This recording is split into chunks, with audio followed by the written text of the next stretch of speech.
Pink roses ang nakapalibot sa bawat sulok ng simbahan. Naglalakad ngayon si Rosenda sa pink carpet, suot ang pink fitted long gown with matching light makeup sa mukha, pink lipstick sa labi at ang paboritong matamis ng ngiti ni Carlos at may hawak na siyang pink na bouquet. Hindi rin maiwaglit ni Carlos ang matamis niyang ngiti sa mga labi while looking at Rosenda's face. Her wife is way too beautiful bride. Nasa kasal din ni Rosenda ang kanyang lola, na ngayon ay panay ang pagpunas ng panyo sa maluha-luha nitong mga mata. She can't believe na ikakasal na ang kanyang pinakamamahal na apo sa isang mabait na lalaki. Nasa kasal din si Nympha, Rosenda's friend, ganun din sina Carlos at Georgina. Tuwang-tuwa si Georgina habang tinitingnan ang bawat paghakbang ni Rosenda ng mga paa nito, papunta sa magiging asawa nitong si Carlos paarap sa altar. Proud siya sa kanyang sarili, dahil mga bulaklak ng kanyang farm ang nakapalibot sa buong simbahan, at ang gown na suot ni Rosenda ay siya mismo ang nagdisenyo. Isang karangalan para sa kanya ang isuot ng magandang babae ang gown na siya mismo ang gumawa. The gown is so stunning and it's shining, dahil si Rosenda ang nagsusuot nito. Bagay na bagay kasi rito ang gown. Rosenda looks like a beautiful princess who is now stepping her feet closer to her prince. Kuya kong mahilig, aniya sa seryosong tinig, yes my baby sister.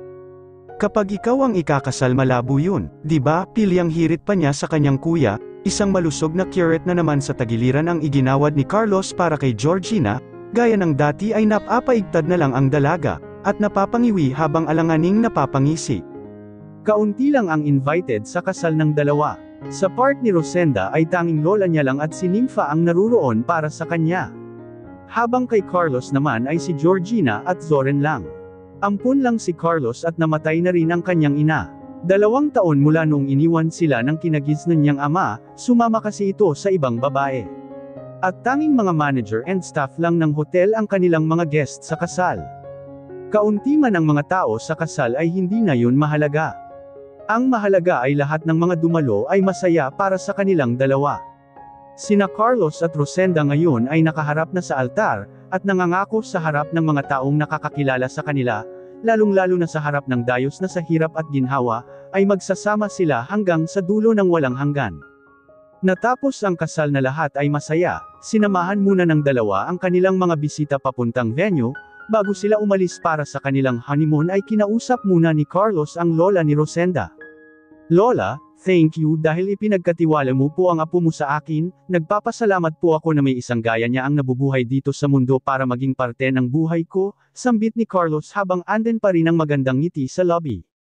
Carlos, iho anak, tugon naman ni Lola Petring at muling nagpahid ng kanyang nangingilid na mga luha. Alagaan mo ang apo ko Carlos dahil sa buong panahong ako ang nagbabantay sa apo ko na yan. Ngayon ko lang siya nakitang ngumiti ng ganyan katamis, at ikaw ang dahilan niyan, ani nito habang nakatitig silang dalawa sa gawin ni Rosenda na kasalukuyang masayang nakikipag-usap kay Nympha at Georgina. Carlos iho, lumaki si Rosenda na labis ang pagkamuhi niya sa kanyang sarili nang malaman niyang kabit lang ang kanyang ina, at anak siya ng isang kabit.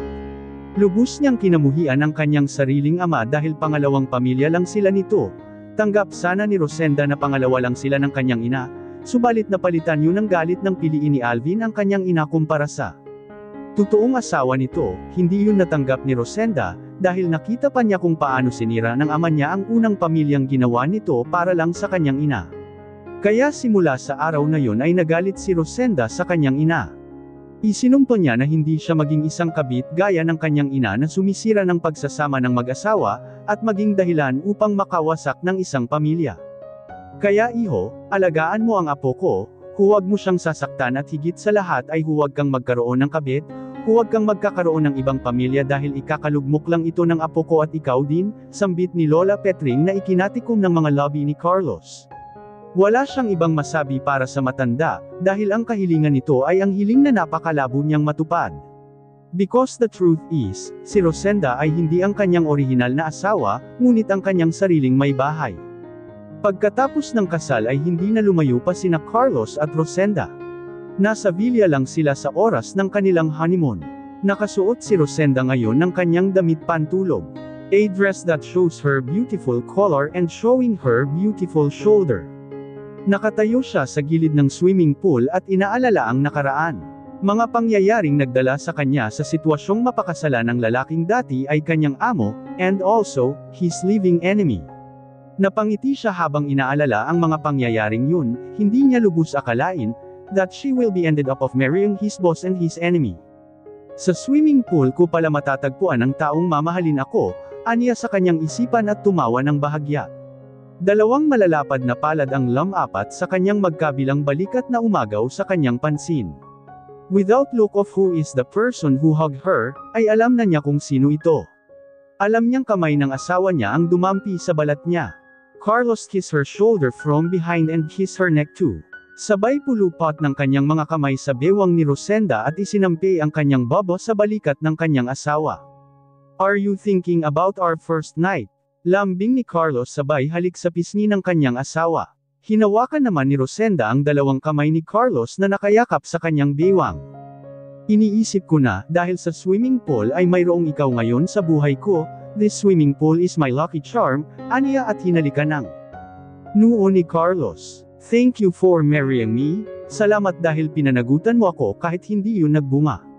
Mas humigpit pa ang mga yakap ni Carlos sa bewang niya and she likes it. Don't think about pinanagutan lang kita, you're my wife, I marry you because I want you to be a part of my life, ayaw ko na isipin mo na pinanagutan lang kita. I marry you because it's you who I love. Gusto kong makasama, gusto kong tumanda kasama ka. Salamat sa pagtanggap sa akin, love. Salamat dahil hinayaan mo akong makasama ka. I want to treasure you my wife, I want to treasure us. Dugtong pa ni Carlos sabay pupog ng halik sa leeg ni Rosenda. Oh! Ungol ni Rosenda nang biglang bumaba ang isang kamay ni Carlos sa kanyang alaga. Nasundan pa ang bawat mapupusok na halik at hipo ni Carlos sa katawan ng kanyang asawa, pati na rin ang maalab nitong mga halik. Lumalim pa ang mga halik sa pagitan nilang mag-asawa, hanggang sa puro ungol na lang nila ang namumutawi sa kanilang mga labi. Nagkaroon ang dalawa ng masaganang pagsasama matapos ng kanilang kasal, hanggang sa lumipas pa ang 3 linggo ng kanilang pagiging buhay mag-asawa. Walang problema ang dalawa, bagkus ay isang araw ay hindi pa sila nagkaroon ng pagtatalo at hindi pagkakaunawaan. Kasalukuyang nagluluto ngayon si Rosenda ng pancake sa kusina for breakfast. Oh! Ang asawa ko, hindi na natutong magsuot ng kanyang bra at sariling damit, sambit ni Carlos at kasalukuyang pababa pa lamang ito ng hagdan at nanggigil na ito sa kanyang asawa. Kakasikat pa lamang ng araw, ay hinahamon na naman ni Carlos ang kanyang alaga. Rosenda doing nothing to seduce him, but his wife is such a seductive woman who is enough to pull out his heat on his body.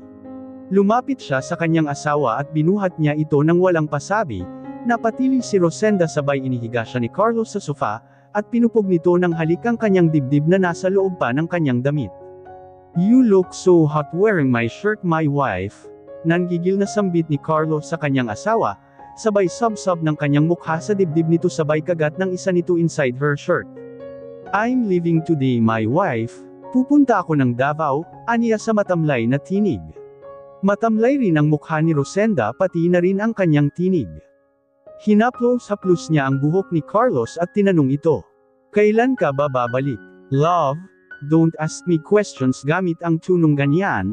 Don't show me your sad face please. Baka hindi ako makaalis niyan, aniya kay Rosenda tsaka humalik ulit sa dibdib. I'm leaving today and I will be gone for a couple days, take care of yourself here okay? You too love, tugon naman niya sa asawa. Malungkot man ay kailangan muna nilang magkahiwalay dahil sa business meetings ni Carlos na nasa Davao.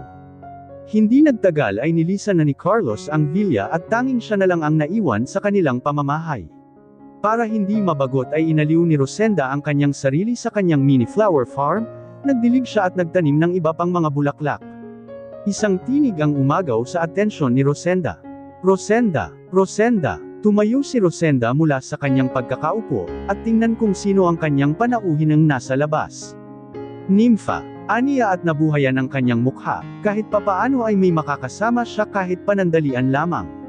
Iginiyak niya si Nympha papasok ng bahay at hinainan ito ng juice at pancake. Asan si Carlos, Rosenda? Tanong ni Nympha sabay daklat ng juice at ininom ito. Wala siya rito nasa Davao ang meeting niya. Meeting? Bakit hindi ka isinama? Wala naman akong gagawin doon. Rosenda, lagi ka namang isinasama ni Carlos sa meetings at party, pero hindi ka ba nagtataka na hindi kanya magawang isama sa Davao? Sagot ni Nympha sabay lantak ng pancake. Anong ibig mong sabihin, Nympha? Sambit ni Rosenda sa hindi na anyayang tinig. Tila ba ay kinabahan siya sa tanong ni Nympha? Wala lang, Rosenda, kasi pag ako ikaw kakabahan na ako kapag ganyan. Wala naman sigurong masamang ginagawa si Carlos sa Davao, tanging meeting lang talaga ang pinunta niya doon, sambit ni Rosenda at pilit na iwinawaglit mula sa kanyang isipan ng naghihinala niyang utak. Lingid sa kaalaman ni Rosenda na Carlos is now going to Davao to meet his first wife para ipagdiwang ang kanilang 3rd year anniversary. Nasa Engranding Resort ito ngayon to fulfill his promise kay Allison na babawi siya sa mga araw na hindi sila magkasama. Siya nga pala, Rosenda, pupunta kami ng BF ko ngayon sa Davao para ipagdiwang ang aming first year of love, gusto mo bang sumama? I-surprise mo lang si Carlos sa Davao, di ba? May bahay naman siya doon. A brilliant idea came from Nympha. Nagkibit balikat lang si Rosenda sa itinura ni Nympha sa kanya at nailang pa siyang sagutin ito. Nympha, hindi ako pwedeng sumama dahil hindi ko naman alam kung saan sa Davao ang bahay niya, hindi ko alam ang address niya doon. Natigil sa pagmuya ng pancake si Nympha nang marinig ang mga katagang yun mula sa bibig ng kanyang kaibigan.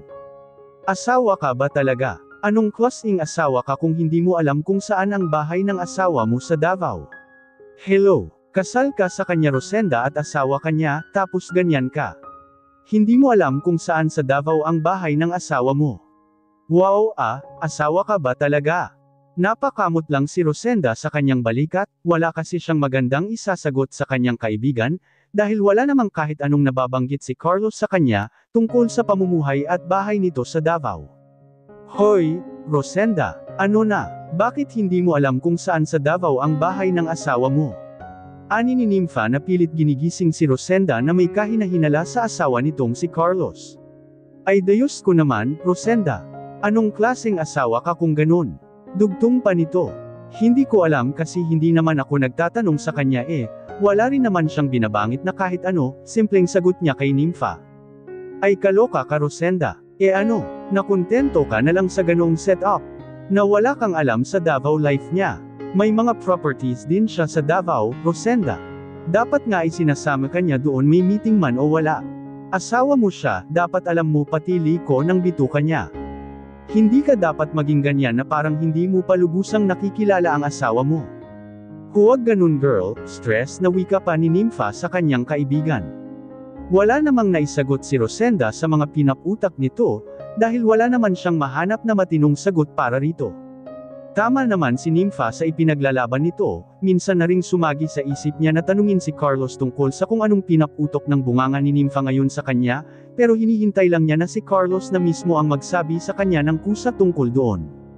Hindi rin siya nagkakaroon ng lakas ng loob upang tanungin ito, dahil parang ayaw niyang pasukin ang boundaries nito. Because it gives her a bad vibe aura, kaya sabi niya sa kanyang sarili na she better wait for husband to tell her something about it. Pero ni minsan ay hindi naalala ng dila ni Carlos na sabihin sa kanya ang tungkol doon. O siya, Rosenda, wika ni Nympha habang nakatitig sa relo. Aalis na ako, malapit na ang oras ng flight namin ng boyfriend ko sa Davao, nako. Baka gusto mong sumama for fun. Kahit huwag na para sa pag-surprise kay Carlos. Pupunta kasi kami ngayon sa isang mamahaling resort doon sa Davao. Talagang pinag-ipunan namin yun ng boyfriend ko para sa espesyal na araw namin to make everything memorable. Maganda daw doon at nakakaaliw. Tara, sama ka. Iniaya pa niya kay Rosenda. Isang pilit na ngiti ang iginawad ni Rosenda para sa kanyang kaibigan.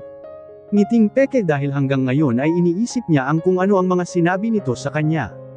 Mag-ingat kayo doon, Nympha, tsaka mag-enjoy kayo, salamat sa paanyaya pero wala kasing may iwan dito sa villa at sa mga halaman ko kaya dito na lang ako, tugon niya rito.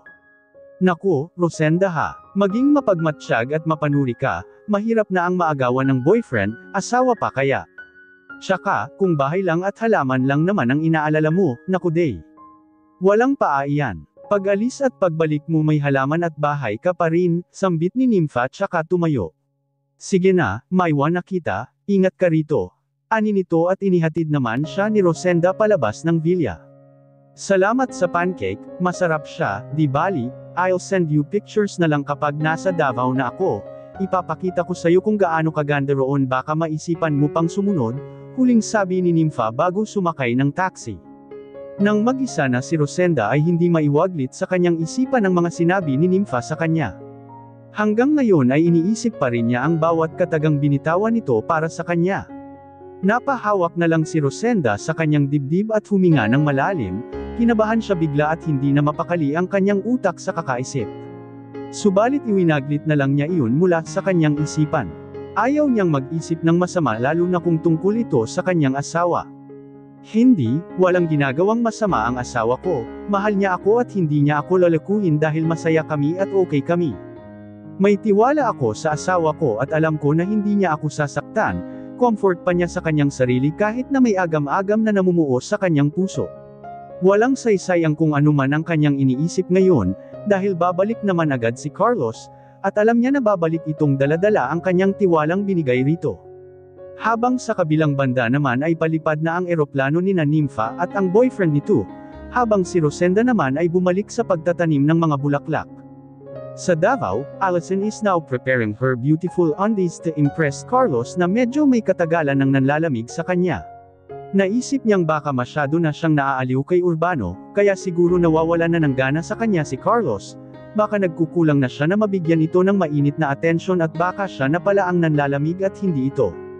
Kalalabas lang ni Allison sa shower at nakatikip pa siya ng tuwalya, at maijing namimili kung alin sa sexy undies niya ang kanyang susuotan.